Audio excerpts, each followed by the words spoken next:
Hello and welcome back to Storytime with Mr. B. Today we're reading Thanks to the Ants.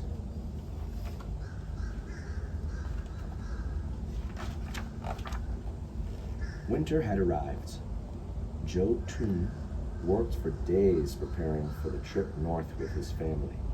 He took apart their house near the shore and stacked the cedar logs on the big bobsled. Everyone helped. They packed the family sled with his tools and with the meats and fish and vegetables harvested during the summer when the days were long. It was loaded to the very top with precious food, but Ju Toon made sure there was room for his children to ride in the back. Everyone dressed in warm sealskin clothes for the long trip. It was time to go to their winter home in the deep woods. The horses pulled the sled slowly through the new snow. Zusap was not yet walking, but he was a strong baby, born in the spring. He rode on the sled with the other children.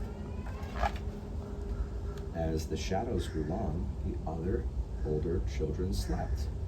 But then little Zusap stood up and tumbled off the sled. Oh, how Zusap cried. His voice filled the sky. The animals of the forest were alerted by his crying. First to come were the beaver. They knew they had to keep him warm and dry, so they put their tails together and cradled Zusap. Zusap still cried, so the moose came. Then the bear, the caribou, and the deer. The fox and the wolf came too, and all the big animals lay together in a circle. Then the other smaller animals came, the raccoons, porcupines, rabbits, weasels, and mink.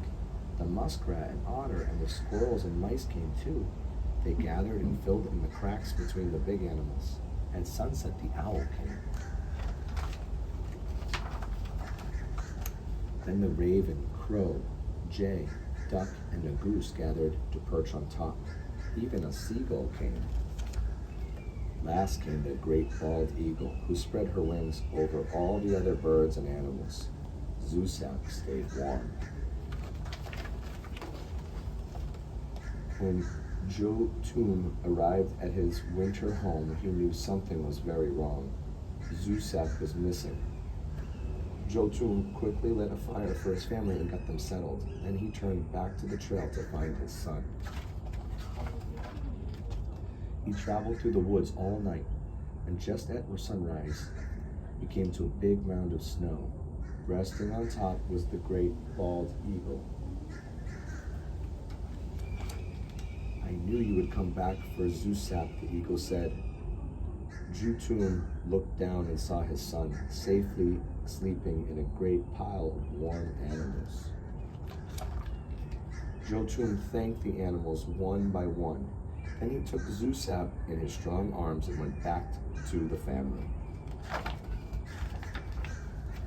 When they arrived that evening, there was feasting and dancing.